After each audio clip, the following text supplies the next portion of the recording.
আবারও হাজির হলাম একটা নতুন রেসিপি নিয়ে।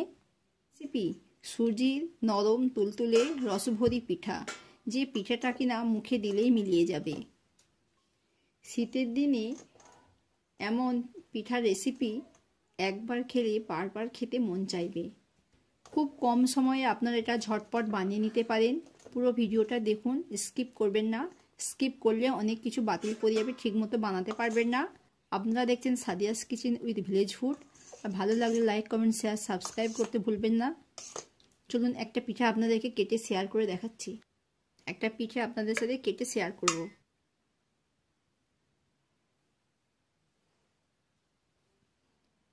পিঠাটা দেখুন কত সুন্দর হয়েছে। দেখুন ভেতরটা রসেতে টইটুম্বর হয়ে গেছে। এভাবে আপনারা অবশ্যই বানিয়ে নেবেন, খুব ভালো লাগবে। আমি একটা পাত্র নিয়েছি, দুটো ডিম নিয়েছি। ডিমটাকে প্রথমে ফেটিয়ে নেব।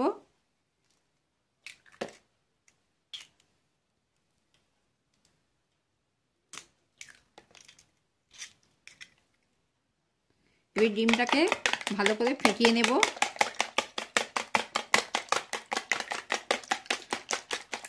আপনারা চাইলে ডিমের মধ্যে নুনও দিতে পারেন।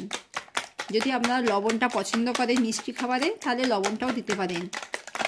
আমি এখানে লবণটা দিলাম না। লবণটা অপশনাল, চাইলে দিতেও পারেন, নাও পারেন। যদি আপনারা মিষ্টি খাবারে লবণ পছন্দ করেন তাহলে লবণটা অ্যাড করতে পারেন, আর যদি না পছন্দ করেন তাহলে দেওয়ার দরকার নেই।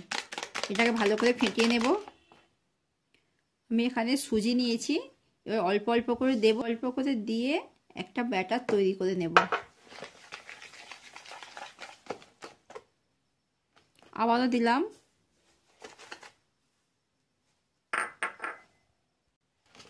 ভালো করে মাখিয়ে নেব। অল্প অল্প করে সুজি দিয়ে একটা ব্যাটার তৈরি করে দেবেন। এইটাকে এবার আমি রেস্টে রেখে দেবো 10 মিনিট। 10 মিনিট পরে সুজিটা ফুলে উঠবে। এবার চাপা দিয়ে দেব। চাপা দিয়ে দিলাম। ফিরে আসবো 10 মিনিট পর। ফিরে আসছি 10 মিনিট পর। 10 মিনিট পর ডোটা আমার ফুলে গেছে অনেকটা। দেখুন ঠিক এরকম একটা থকথকে ব্যাটার হবে। খুব একদম শক্তও হবে না, একদম পাতলাও হবে না, এরকম একটা ব্যাটার হবে। আমি আবার একটু ভালো করে ফেটিয়ে নিচ্ছি। অনেকের কাছে ডিমের গন্ধ লাগে, তো তারা এই ডোটার মধ্যে কিছুটা ভ্যানিলা এসেন্স হোক, বাটার স্কচ হোক দিয়ে নিতে পারেন। যাদের ডিমের গন্ধটা পছন্দ হয় না তারা এই অপশানটা নিতে পারেন। আমি চুলায় একটা প্যান বসিয়ে দিয়েছি, তবে ওর মধ্যে সাদা তেল দেব। আমি তেলটা আমার হালকা একদম ঈষৎ উষ্ণ গরম হবে। খুব বেশি গরম হলে পিঠাগুলো ওপর থেকে কালার এসে যাবে, ভালোভাবে ফুলবে না, ভেতরটা কাঁচা রয়ে যাবে।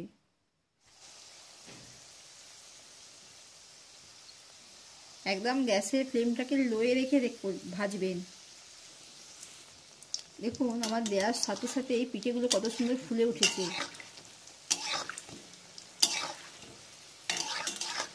এভাবে আপনারা উল্টে পাল্টে ভেজে নেবেন। খুব কম আঁচে ভাজবেন। বেশি তেলে আঁচ দিলে উপর থেকে কালার এসে যাবে, ভেতরটা কাঁচা থেকে যাবে।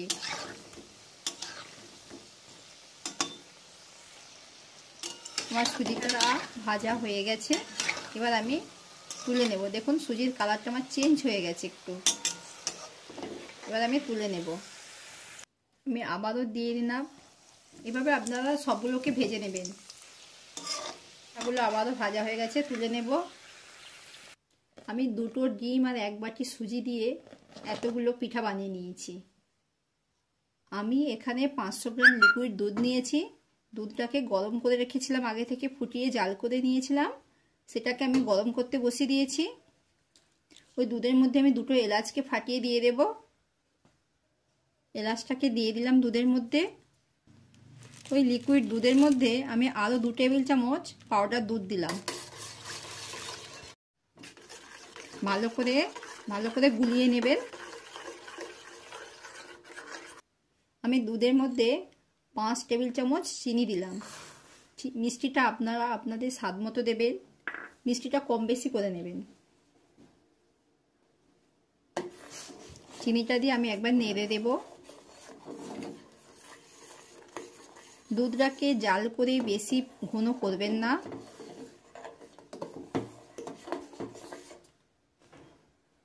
দুধের মধ্যে 2-3 বার বলক আসা পর্যন্ত দুধটাকে ফুটিয়ে নেবেন।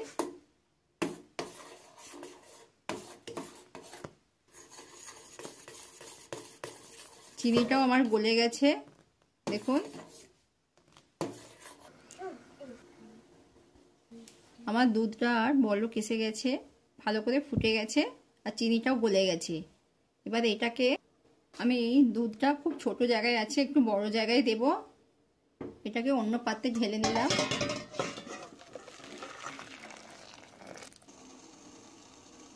এবার সব পিঠাগুলোকে, যে পিঠাগুলো ভেজে রেখেছিলাম, দুধের মধ্যে দিয়ে দিলাম। আমি পিঠাগুলোকে দুধের মধ্যে দিয়ে দিয়েছি। এবার একবার বলক আসা পর্যন্ত ফুটিয়ে নেব। একবার বলক আসলে গ্যাসের ফ্লেমটাকে আমি বন্ধ করে দেব, দিয়ে চাপা দিয়ে রেখে দেব 30 মিনিটের মতো। দেখুন আমার দুধের মধ্যে বলক এসে গেছে, ভালো করে ফুটেও গেছে। দেখুন আমি একটু উল্টে পাল্টে দিলাম, আপনারা দেখতেই পাচ্ছেন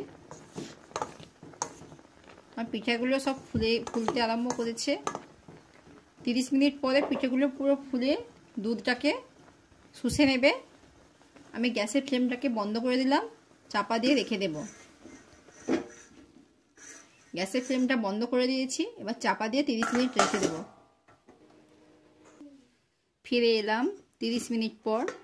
দেখুন আমার পিঠেগুলো পুরো ফুলে উঠেছে, কত সুন্দর দেখতে, লোভনীয় হয়েছে। দেখুন এভাবে আপনারা একবার অবশ্যই ট্রাই করবেন।